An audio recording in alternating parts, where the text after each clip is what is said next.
അങ്ങനെ അടുത്ത റൗണ്ടായപ്പോഴേക്കും ഇനി വേറെ പിന്നെ തലമണ്ട അടിച്ചു പോയി. പിന്നെ അടുത്ത എൻ്റെ സെക്ഷനാണ് ഡെസേർട്ട്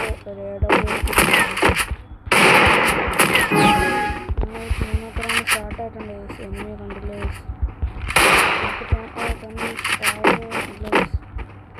എനിക്ക് തോന്നുന്നത് എനിമി അതായത് ഒരു നമ്മളെ കുത്തിപ്പിടിച്ച് നോക്കിയിട്ടുണ്ട്. ഇന്ന് നമ്മൾ റിവഞ്ച് എടുത്തിരിക്കുന്നു. നമ്മൾ റിവഞ്ച് എടുത്ത് ഓടിക്കൊണ്ടിരിക്കുന്നു. തലമുറ നോക്കി കൊടുത്തിട്ടുണ്ട്, ഹെഡ് ഷോട്ട് കൊടുത്തിട്ടുണ്ട്. അപ്പോൾ ഇത്രയുള്ള ഇന്നത്തെ വീഡിയോ. എല്ലാവർക്കും വീഡിയോ ഇഷ്ടപ്പെട്ടാൽ ലൈക്കും ഷെയറും സബ്സ്ക്രൈബും ചെയ്ത ഗൈസ്. ബൈ.